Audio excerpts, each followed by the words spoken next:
Welcome to the Christian Atheist, where faith and reason fuse in the incarnation. Episode number 106, Chatterview with Dr. Charles Howell of Youngstown State University, Part 2. Okay, so picking up where we were, I had one question I was kind of interested in. You said you pulled your kids out of public school, and that was when you had pretty much just transformed to theism, not to Christianity yet. And then you said I was conservative. So that's a bit surprising, given you came out of a Marxist milieu. So how did that happen? Or was it because of the Marxist milieu? Well, it was probably because of the Marxist milieu. I mean, in my 20s, I had believed that we really needed a working class revolution to seize power and smash capitalism, and that nobody should have more than he needs and everybody should have everything they need. And the way to make that happen was to seize it with military power. And obviously that would be a bloodbath, but we would lead the bloodbath. And that's okay, yeah. Yeah. So that was my thought in my 20s, and I gradually, as I started work, I began to realize that was not a very promising direction to take. And I, as I got more experience in life, I saw that a lot of liberal policies were aimed toward a similar end, basically redistribution and increasing control over the family. Right. When my children were in school, I was pretty pleased with their education up until about grade 4. And after grade 4, I started to see that the teachers had, in some cases, reached the limits of their knowledge, and they had also reached the limits of their ability to control the class. So they essentially had a system where my students were controlling one another, and that meant that any child that was trying to be more advanced was held back. Mm-hmm. And so I had a lot of arguments with the schools, and the upshot of it was that finally I said to one of the principals, I said, I don't know what I'm going to do here. I should just pull my kid out and educate him at home. And he said, I think that would be an excellent idea. So I picked up my stack of complaints, walked out the door, and said to my son, how would you like to be educated at home? And he said, I think I could live with that. So then I did, a fair amount of philosophical work on homeschooling. And that would have been in my early 50s that I took them out of school. So in my 50s and early 60s, I did a fair amount of philosophical work on homeschooling, which did not endear me to the progressives in the profession, which is just about everybody. So exactly. You have the homeschoolers who are like this and everybody else who is beyond the screen. So, and even I remember I got a job as a chair of a department which included educational leadership, and somebody wrote to the dean and said, you got a homeschooler leading this department. That's I never thought it would come to pass. I never thought that you would sink so low as to do that. So, yeah, go ahead. I was just going to say, my wife has homeschooled all 7 of her kids, and the last is 16 now. Oh, he's going to be 18. Wow. Okay, so we just completed his 11th year of homeschooling. So we just did our last homeschool evaluation last week or this week. Last week. Yeah, it was the end of last week. And so she's, for the first time in her life since 1995. That's right. She's free. So, yeah, this has been... that is a liberating experience. Yeah, and I think she feels it very strongly. And I'm sort of delighted to see her joy at the completion of the process. And she did an amazing job. All of the kids are quite amazing. I have a deep respect for homeschooling. I wish I had been homeschooled, but I went up all the way through in public school. So, yeah. Well, when you were coming up, when I was coming up, I'm a little older than you, but not that much older. I don't think homeschooling was really not an option. By the time I started it, and certainly by the time Jenny started it, I don't know how old her oldest is now. How old is her oldest? 33. Yep, that's right. She just turned 33 this year. Yeah, so that's about my eldest is 33 as well. We had an infrastructure to support us. So what I did was I went on the web and I checked out New York State homeschooling laws, and there were a whole bunch of parent organizations there that kind of explained it and broke down the whole thing. And I thought, hey, this is not rocket science. I can teach them 4th grade math. Mm-hmm. And I can actually get it right because I do understand 4th grade math, and unlike certain people I would not name. So, I pulled them out and homeschooled them, and I did a fair amount of scholarship. And Brian Ray, I made contact with Brian Ray pretty early. He's a Christian homeschooler, and I don't know if your wife knows of him, but you're shaking her head no. He runs the National Home Education Research Institute, and Okay. he puts out a journal called Homeschool Researcher. So my first, I believe it was my first published article was in Homeschool Researcher, and I had to write to him and say, please hold this back until I start my first tenure track job, because I'm going to need this for my uh, for my tenure. And he was gracious enough to do that. So I'm still a reviewer for Homeschool Researcher, and I have a lot of respect for people who do research in that area. It's hard to do an empirical evaluation of homeschooling. I mean, you really, especially compared to public schools, because public schools are really set up to standardize everything. Right. So it's always apples to apples in public schools. But with homeschooling, it's oranges to kumquats to ugly fruit to everything under the sun, and nothing compares to anything else. And the children are unique. I guess they're made unique, aren't they? They're given to us as unique. So exactly right. Yeah, it's probably the way education needs to be. Yeah, if there's anything I've learned in the past, I don't know, 10 years, it's that God designed the family in such a way that parents are properly hooked with their children. And that's the whole biological DNA thing. If you're outside of that, because I have an adopted daughter, if you're outside of that, you've missed the boat in a lot of ways, because you cannot understand a child that's not your own. You can, in a human sense, you can make analogies, but children are meant to be with their biological parents, and they're the ones who are best suited to do the job of raising them. And that's something our culture better learn, or we're in deep trouble. Well, the education professionals have the idea that a certain segment of them, anyway, have the idea that the child belongs to the state. I know. And you may be familiar with the philosophy. I don't know if you're familiar with Amy Gutman, but I believe she's president of Princeton now, but she's an educational philosopher. And her thesis is, who should be responsible for the reproduction of democratic citizenry?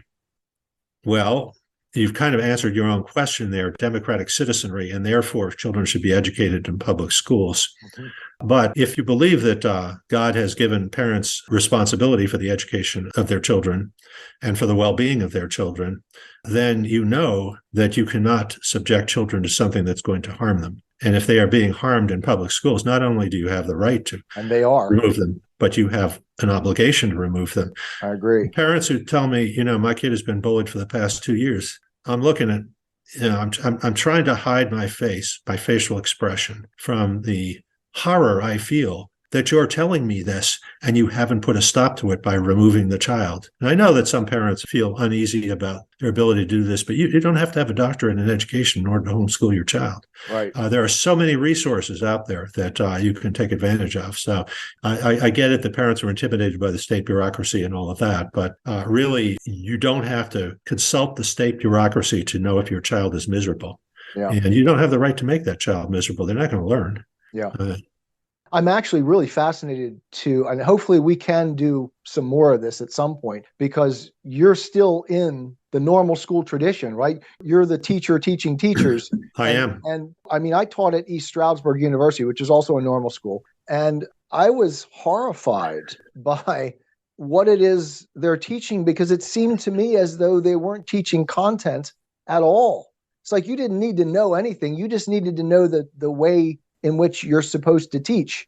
So it's all about process, and there was nothing about content. And so obviously you're not there. You're somewhere else. And I'm trying to wrap my mind around how you are still in the educational system, functionally working, and haven't been like kicked out or run out on a rail. Or is there a section of the academic community I'm missing? Well, I think that God has been very good to me. I've been protected. And when I got tenure, I wrote a letter to my colleagues. In the letter, I sort of revealed some of my perspectives. They were pretty shocked. Shortly after that, I was elected chair of the department. Okay. So, you still need somebody who's going to take out the laundry, even if he's a capitalist warmongering pig, defending inequality. Yes. And I found that this may be a case of where you say, when you want to find out what somebody believes, don't listen to what they say, but watch what they do. Exactly. So the chair of the department in which I got my doctorate was a fairly aggressive progressive and was up on all the latest trends. And she sent her daughter to public schools, of course. Right. And there were special classes in those public schools for children who were Native American, and they spoke the Native American language. I forget what it is in New York, but at any rate, there was a reservation near where they lived. And her daughter was the only white child enrolled in those classes. And she got a premium education. She basically got one-on-one teaching for the entire time she was in school. You have kids. So the other one that was an egalitarian, bought his kid a cello, and she's going to be a world-class cellist now. And so, do you really think they believe in equality in education? Come on, give me a break. No, you're right. So, yeah. You look at what people do, and I think from a practical perspective, people are fairly pragmatic, and they realize what works and what doesn't work in the education of kids, and they want what's best for kids.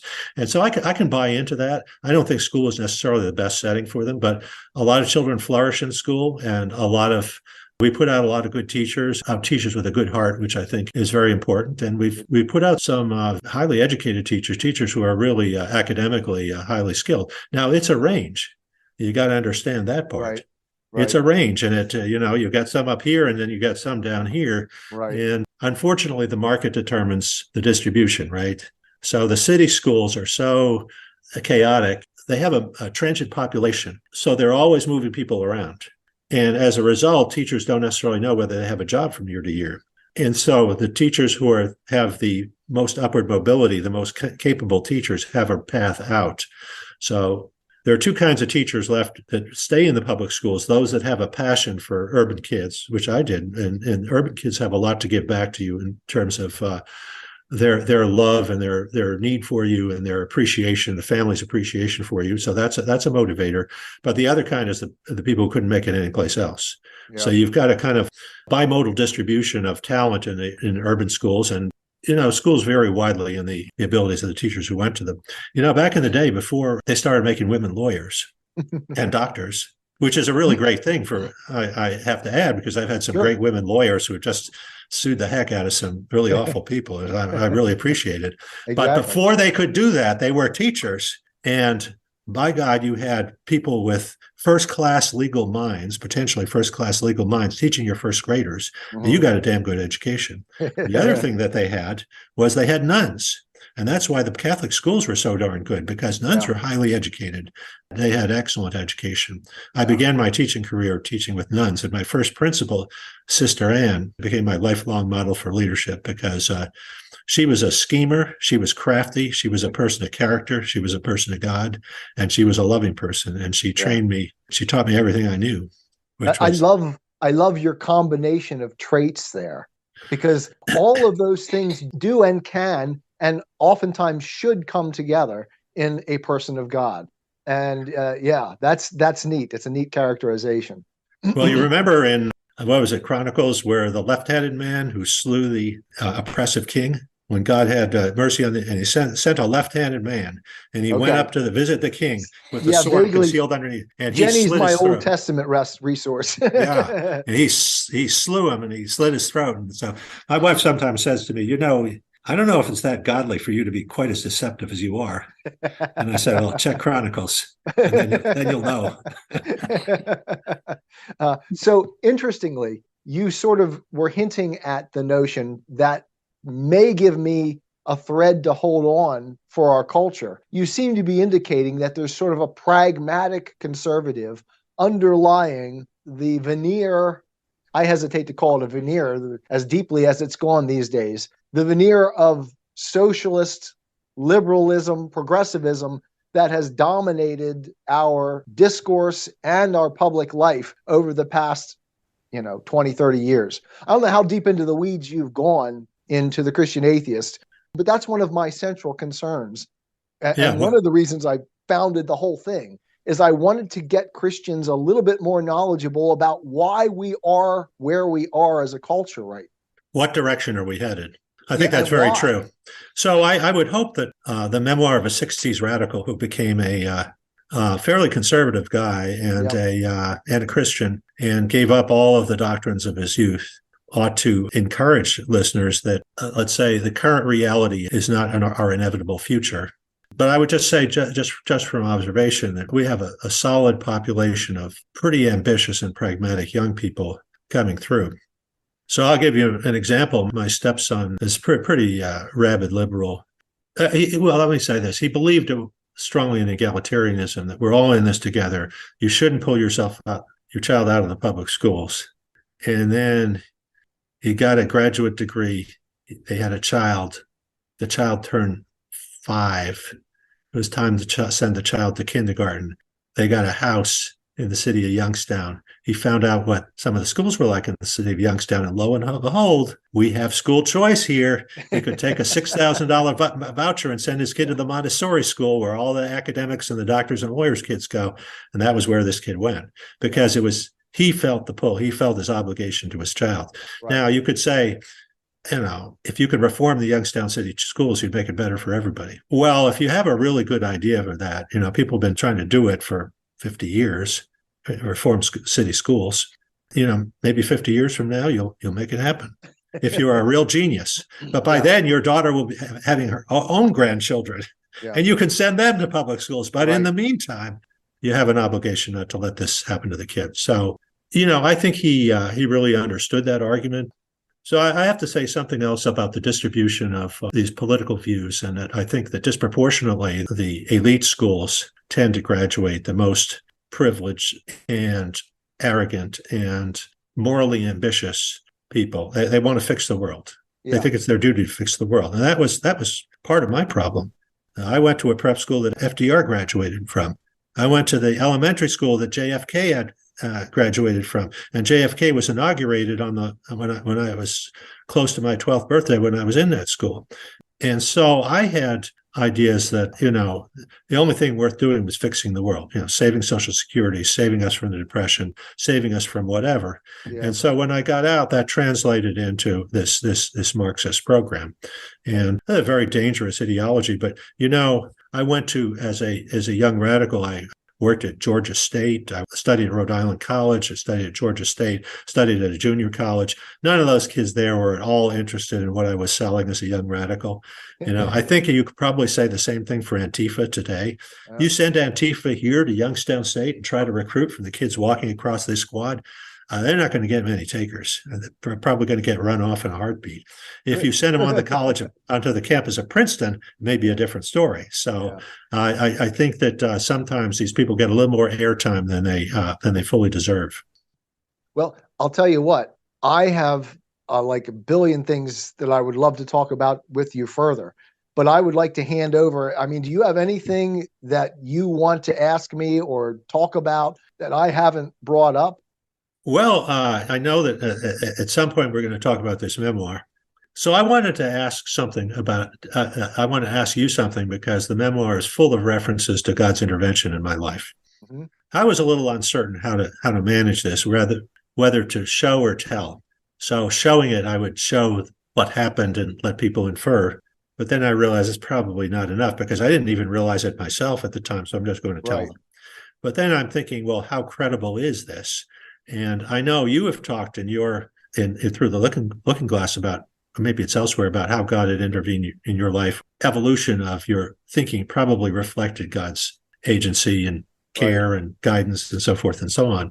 So, from a Christian perspective, obviously we all kind of know that God does intervene in our lives, and we have a pretty good idea how. But from an external perspective, taking the atheist standpoint, how do we justify these inferences? Or how do we couldn't give a knockdown, drag-out justification of these inferences to somebody who wouldn't believe in God, but we at least, I think, have some responsibility of explaining our epistemic foundation for these beliefs, because we don't believe everything is the intervention of God, but we have a good reason to believe certain things are the intervention of God. So how do you process this in your own thinking about your own life? As I read through this preface, do you have more written? I have the whole book written. Oh, it's all written. Okay. Oh, yeah. As I read through the preface, the one point that kind of stuck out to me through the preface was, wow, a little heavy on the explication and a little light on the experience. I would have liked to have heard more of this, of the radical coming through in the preface, because I think if you're going to be reaching out to those who are on that side, they need to feel that you really felt it at the time. And so that was the one critique. I said that to Jenny as I read through it. I said, I love how you ended here, but I felt like while you were doing the first part, and this is, of course, from Jenny's perspective and my perspective, Jenny came late in life to Christianity. And so when we go to church, well, in her 20s, but and not much before that. She was, her father was an atheist. Her mom didn't, agnostic probably. I don't know. We don't really characterize them too much. But she didn't hear the gospel clearly until in her 20s. And she was already married and had her first child. And so when we go to church and others talk about they don't understand why they invited their neighbor over for dinner and they presented the gospel to them right away and they don't want to come back to dinner. Well, I can kind of tell you why that, and you know why. and as 25 years as an atheist, I know why. Yeah. But, having grown up in the church, we adopt the evangelical language without recognizing that we're coming from an entirely different paradigm than they are, and we're not speaking their language. And as soon as we go into our language, they're done. Right. And so that would be the one issue I would say. I would love to say, as you said it, I would like to see a little bit more showing and a little less telling. Well, I'm providing a sketch of where the book is headed. Right. And I'm not giving... I'll send you the rest of the book, and then you'll see where how it works. But I'm interested in the details too, for sure. Yeah, let me return to the question about our own epistemic justification for our beliefs that God has intervened at a particular time in our life. I had this conversation with my wife as well. So I don't know if you've had the experience of God speaking to you. You mean like in voices? No, never. Yeah, okay. In fact, I said like I've never experienced anything, like I would even call anything I've ever had a religious experience ever in my life. Okay, so when one has that experience, then the question is, how do you know that's not you talking to yourself, or what makes it credible? What are the grounds for your belief? So my answer to that is, first of all, the content of what they say has got to line up with what I've read in the Bible that God has been thinking, because he tells us at some length. And second, the voice has to kind of sound like Jesus in personal address, in tone, and so forth and so on, because it would be in the person of Jesus that God would speak to us. So, so that would be a test that I would apply. That's really fascinating. It's not a knockdown, drag out proof, but it does sort through, the problem of hearing voices that are telling you to go jump off the bridge or something like that. Today, Jenny and I were reading about Samson's parents. And the angel of the Lord appeared to Samson's mother first and said, "You're going to have a child." And then she told her husband about it. And he said, I'd like to talk to this person. So he prayed for it. And then the angel of the Lord appeared to her again. And she said, "Oh, he's here. Why don't you come listen to him?" And so the whole process worked its way out, kind of like exactly what you're saying, which is kind of odd that happened today. And that's one of those things that, exactly like you're saying, how do we know God's speaking? Well, that's one of the ways, because things tend to come together in rather odd, coincidental moments. And does that guarantee God's speaking? No. But it does suggest that maybe you should listen and pay attention and start to weigh what's going on. And so, I'm with you. It's kind of like a coherence test for truth. I mean, it's not knock down, drag out, but if it involves a contradiction, then it's not true. So that helps. All these things. I don't think there's any final epistemic justification to believing that God intervened in one way rather than another. The other thing that my wife said is, the passage of time will help to tell you. Right. And I think the reason for that is because you see the consequences of whatever act it was that have come to believe that God initiated. And that's one of your reasons for believing it, because it had the consequence that it did. Another one is that an action initiated by a believing Christian, I think, is not always, but likely somebody who is set out to serve God and who is evinced in their personal demeanor a sincerity, belief, and a following the example of Christ and showing that the Spirit has been working in them. I think you can kind of give some credence to that person's action having been reflecting in some way the will of God, although God does act through other people, non-Christians as well. Absolutely. But that's certainly part of it. And so there are a number of other. Anyway, I was thinking about this in relation to how do I make these acts of intervention credible for a non-Christian, and I was thinking about the epistemic justification for it. So let's see if there are any others down here. Maybe you could think of something too. I like the way this is developing because I think time is one of those relevant things that helps us determine whether, because if it goes wrong, we've screwed something up because God doesn't screw it up. So I think that's really good. I have a friend that I interviewed for the podcast a little while ago, Paul Seung-Jong, who has a podcast. I saw part of that. Yeah. How do you know, how do I know, or how do you know God speaks? Yes. Something like that. He has quite a few episodes in the first season that really radically address this exact question that I thought were quite good. So I will definitely take a look at that. So then one of my other criteria was, how do you know? One way you know is that if the thing that happened was something that you prayed for. Now, that doesn't mean that God specifically decided that he was going to grant your prayer, but in some way, if we believe that he's responsible for the entire universe, I think it behooves us to say thank you. Yeah, absolutely. Even if he said, well, I didn't really mean to do that. But no, he's not going to say that. But he would have known he foresees the consequences of every act that he enacts. And so I think we can legitimately ascribe those actions which fulfill our prayers as his activity. The answers to prayer are what kinds of prayers are answered, how are they answered, how often are they answered is also an interesting question kind of relating to this.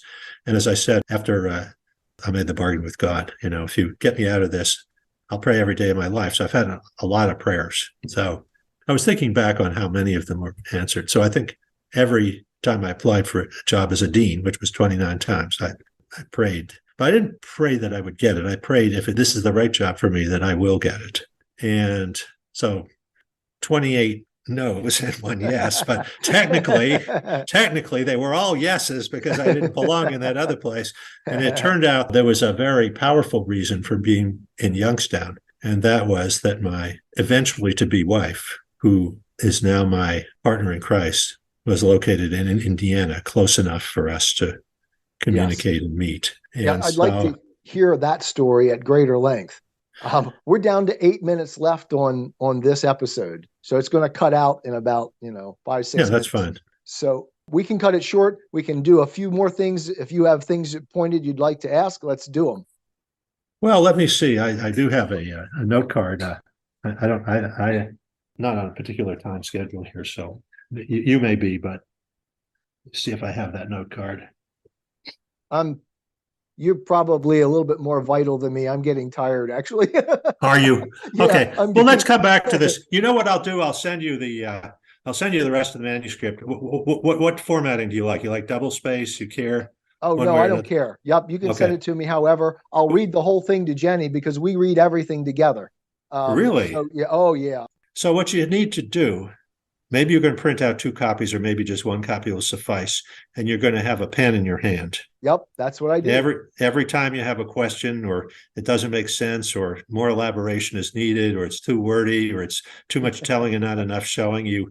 I've been over this thing a few times, but my wife has read it enough times that she's not willing to read it anymore. So, I mean, if I really twisted her arm, but I don't really feel entitled to do that because she's put in her time.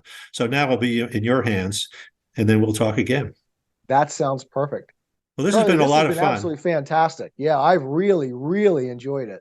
Well, it really means a lot to have a brother in Christ who's been through some of the things.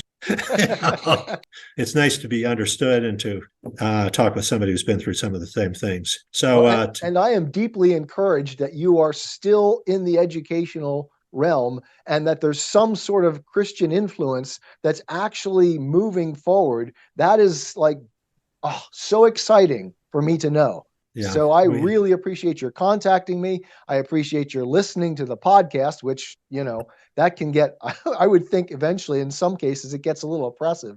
No, you know what I do? I do it while I exercise. Good.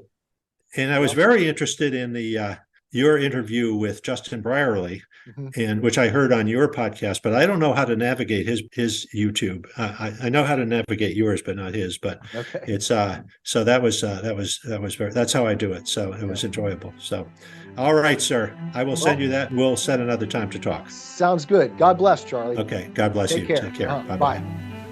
I am a Christian with the searching and skeptical mind of an atheist. I don't want to believe anything that isn't true. I know both sides of the looking glass, and I know them with open eyes. I choose Christ's side. I invite you to join me from wherever you stand before the looking glass. That's this week's episode. Thanks for listening, and remember, you can have your religious cake and eat it too. You can have reason, respect for science, a 21st century worldview, and be a Christian.